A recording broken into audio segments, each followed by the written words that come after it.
How are we doing, Cedarbrook? Yes, so good, so good.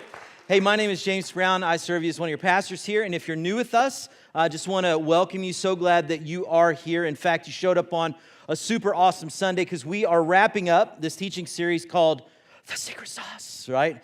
And each week of this series, I've been trying to introduce at the beginning of the message some sauce that holds a special place in my heart. And so as we are moving together like on a runaway train to the midterm elections in November, there's already been a ton of talk about political surveys and polls, specifically favorability polls. So in the spirit of controversy and division, as we close this series today, I would like to host our own favorability poll regarding this specific sauce.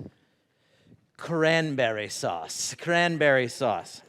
I didn't actually realize until I started looking at this that there's multiple kinds of cranberry sauce. You've got whole berry and jellied as well. Who knew about that? So I want to take a survey. I want to see where the Christians are and the non-Christians are today. Just kidding. By show of hands, how many of you are a fan of cranberry sauce? Who loves the cranberry sauce? Oh, very good, very good. I'm going to give you some cranberry sauce here, sir. Yes, because you need some emotional healing. Now, how many of you are the Christians? Do not like cranberry sauce? Yeah, a lot of us as well. I'm with you, okay? I'm not even sure why they call it sauce. In fact, this is what the jellied version comes out like. It's not actually sauce. This stuff is garbage, which is a total shame to me because it is associated with my favorite holiday, On what day do families across this nation traditionally pull out the cranberry sauce? On Thanksgiving Day, right, Thanksgiving. I love Turkey Day, but I hate that stuff. I love Thanksgiving, but I hate cranberry sauce. Which is interesting because that is the exact same situation that we're going to see today as we wrap up this series. There's going to be a day of Thanksgiving that we're going to see. There's going to be a day of celebration, of party, a family dinner. But at the same time, there's going to be a hater and a whole lot of hate present at that meal as well. Now, what we're about to experience is a moment of great gratitude that is paired with something that has the potential to leave a bitter or bad taste in your mouth, like cranberry sauce does. So if you have a Bible, I want to invite you to open it up. If you have an Bible app, open it up with me to Luke chapter 15.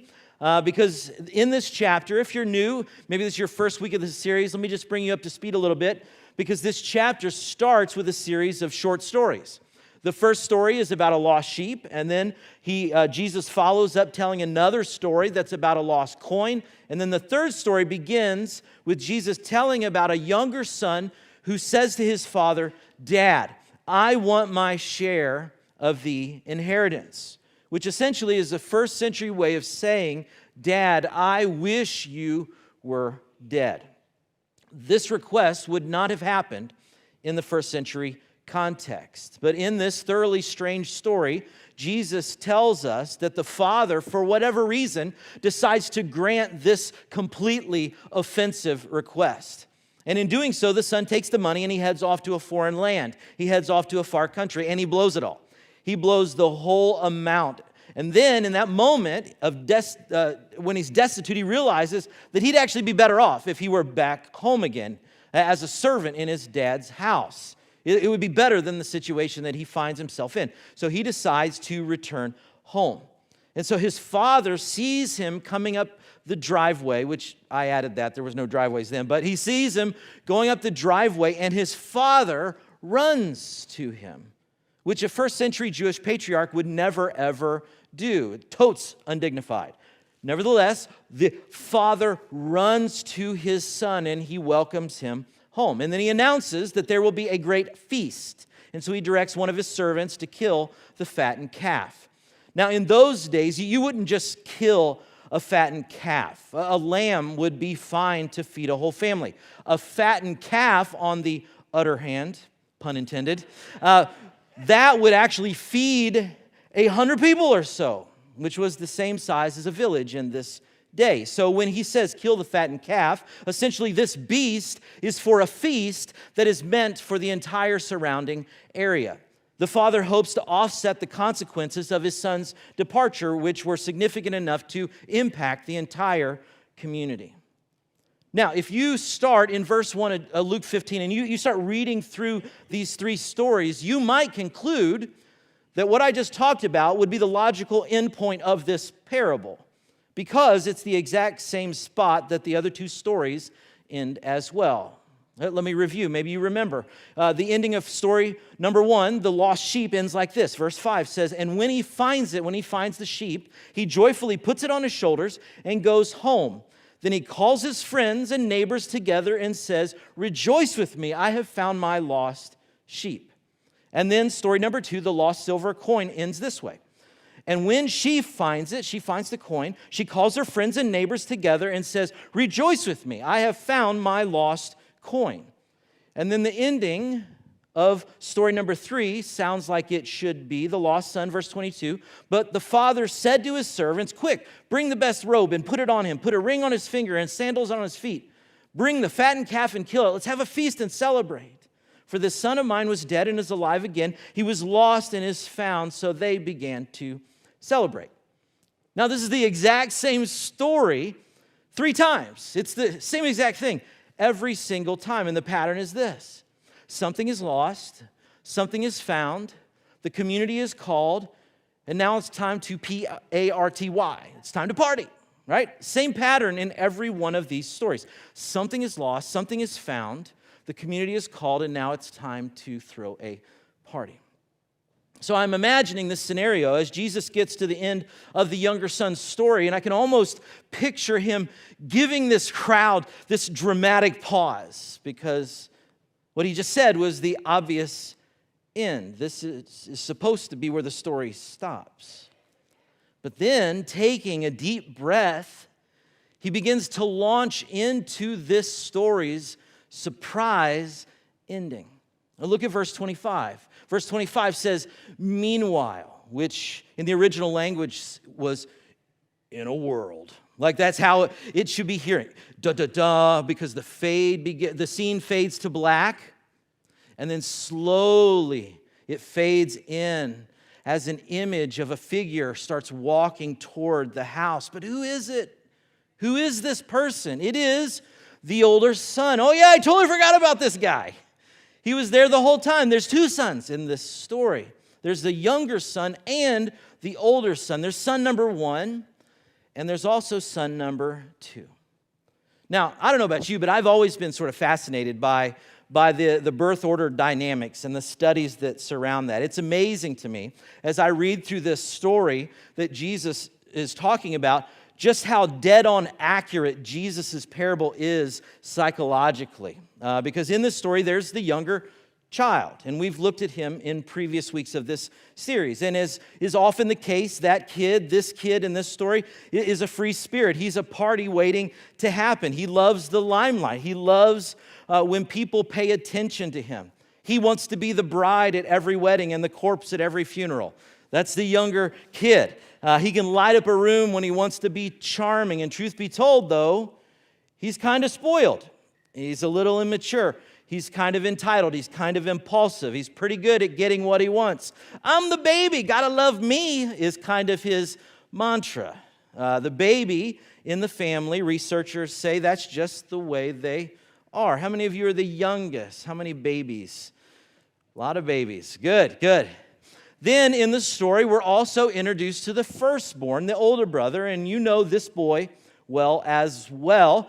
He's the one that follows the rules. He walks the line. He colors inside the lines. He makes his bed. He cleans his room. He gets good grades. He's a perfectionist. He's an achiever. He's a role model. But he's also kind of bossy. I imagine that when they were younger, this older brother kind of had a way of making his little brother feel small, inadequate. People admired him from a distance. But truth be told, people didn't really like being around this guy all the time. He was kind of judgy. He was kind of proud. He was the firstborn. And researchers say that's just the way they are. How many of you are the oldest firstborn in the family? A lot of us as well. I'm in that camp.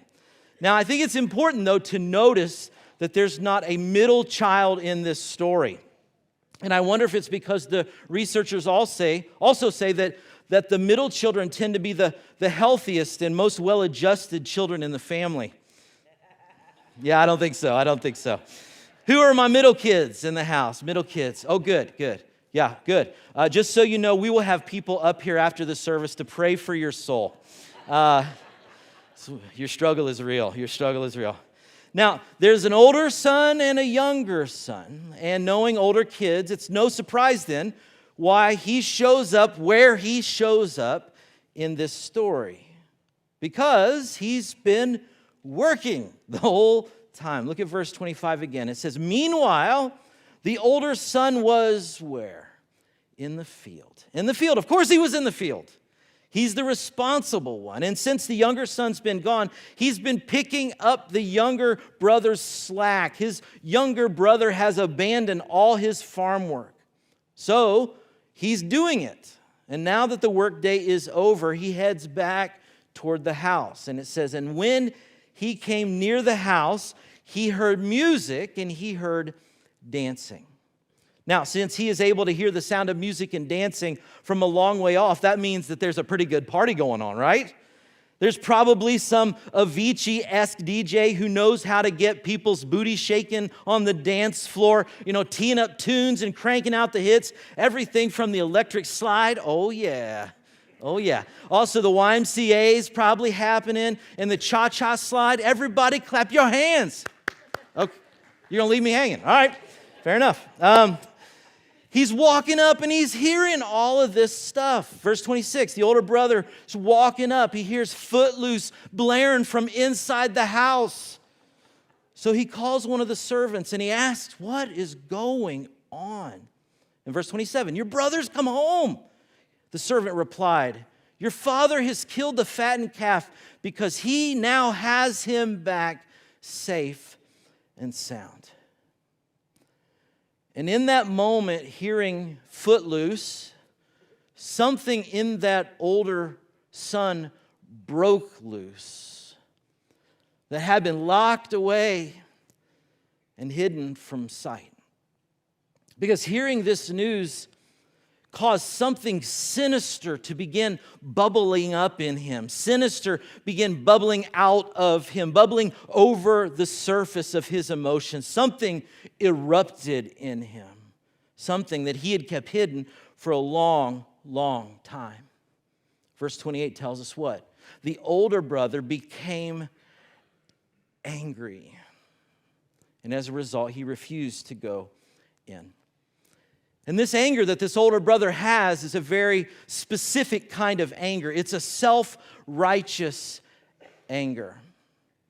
And that's the kind of anger that doesn't have anger toward a problem, but rather it's the kind of anger that has anger toward a person or a group of people.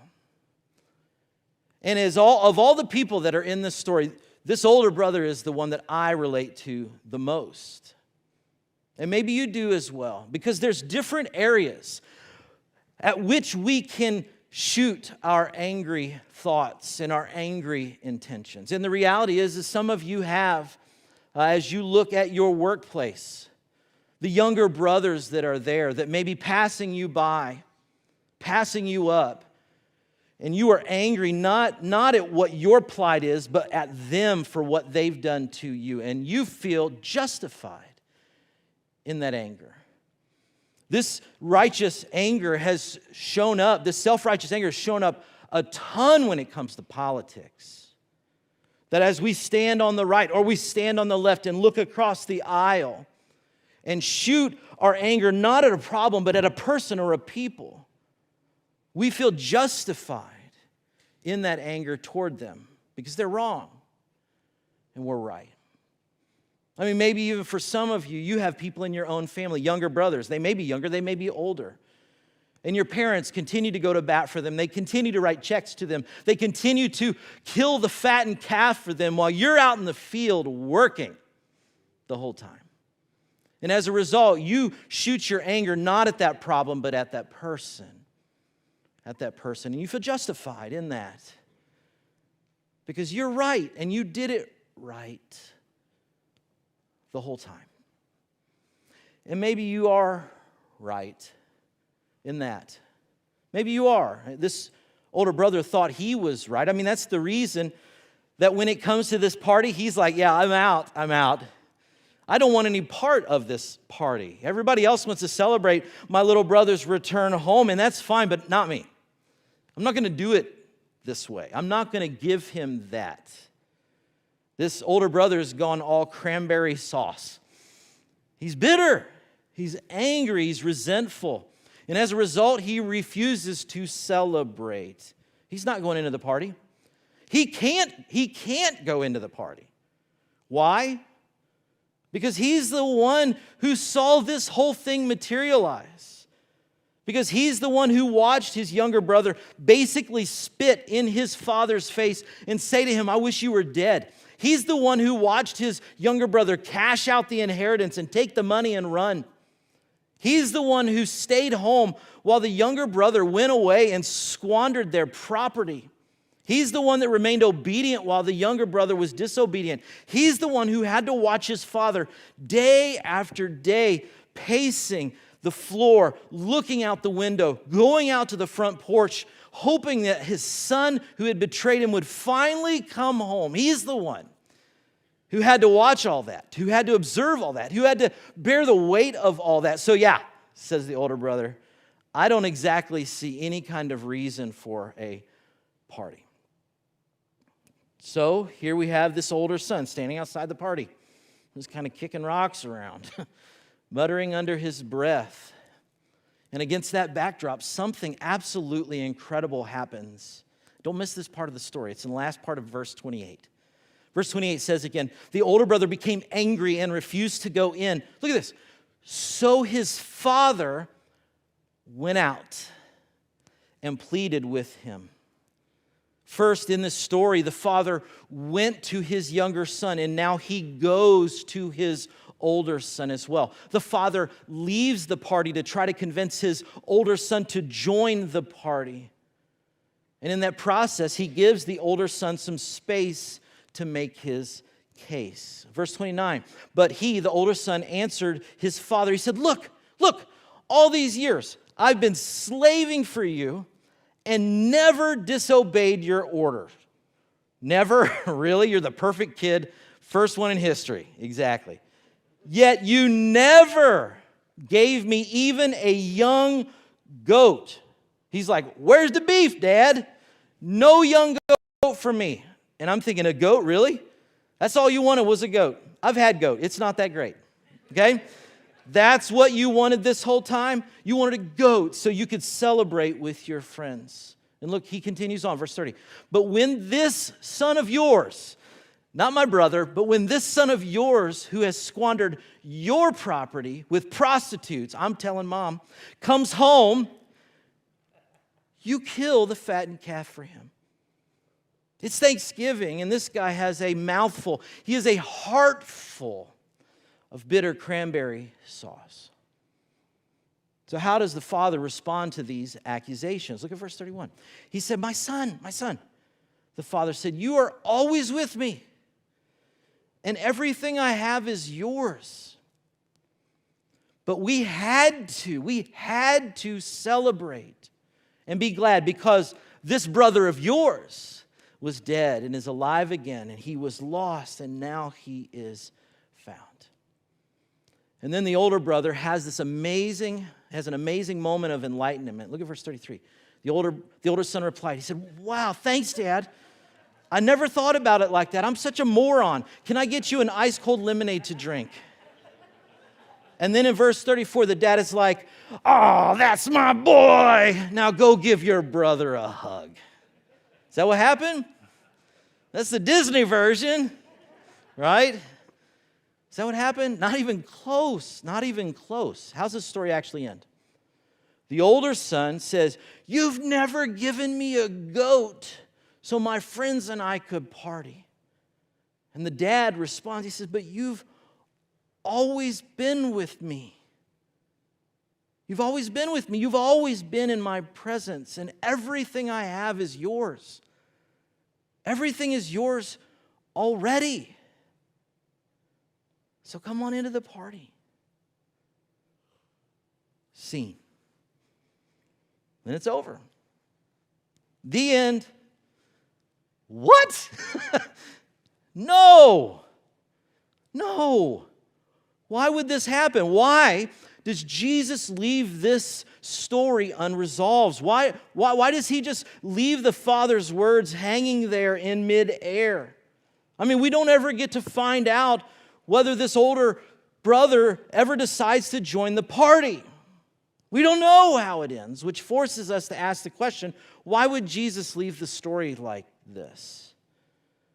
Well, I think he leaves this outcome open because the older brother is the inevitable destination for most of us. In fact, one author described the situation this way. He said, one of the hardest things in the world is to stop being the prodigal son without becoming the older brother. And that's the journey for so many of us. That God saves us by grace, but at some point we forget that we are with the Father already and everything that he has is yours and mine. We forget that. So how do we keep from doing that? Well, I think that is the secret sauce of this story.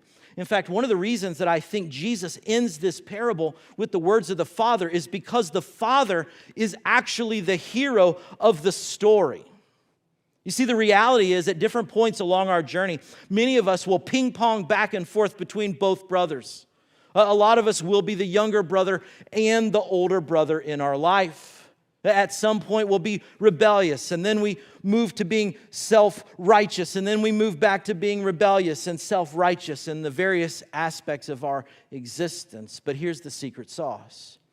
The ultimate goal for all of us is not to become like either one of the brothers, but rather for us to become increasingly more like the Father.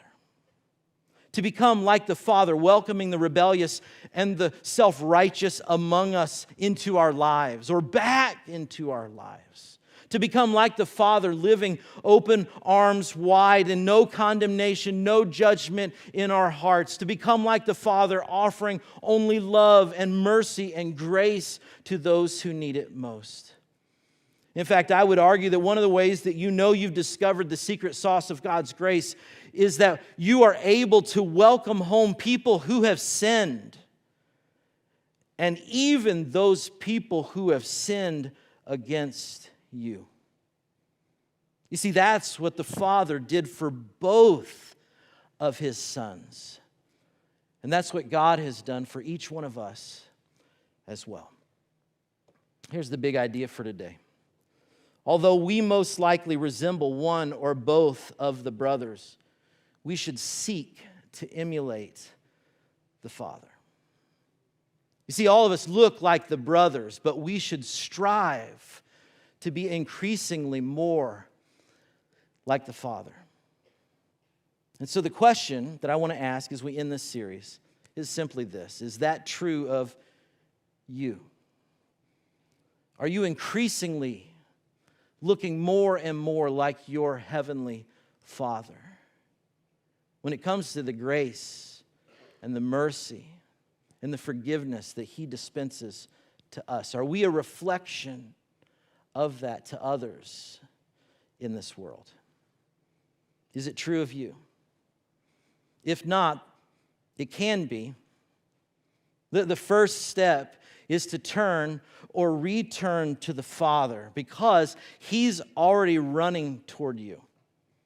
And the good news is that you can run toward him as well. And when you do, what you will find is that the closer and closer to the Father you run, the more and more like the Father you inevitably become. Let's pray together. God, we thank you for this moment, and we thank you for this story. This story that shows us not just who you are, but who we are as well. God, it's a story that exposes not our actions, but our intentions. It doesn't just expose our behaviors, but it gives us insight into our heart. And the truth is, we all need work there. The good news is that's what you're most interested in. The heart of your children toward you.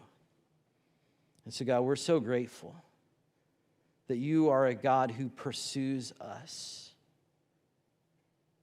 And God, we ask that you give us the strength and desire to run toward you as well. Because when we do, our heart becomes like your heart. We look more like you. And God, we thank you again for Jesus and the story he told. And it's in his name we pray. And all God's people said, amen.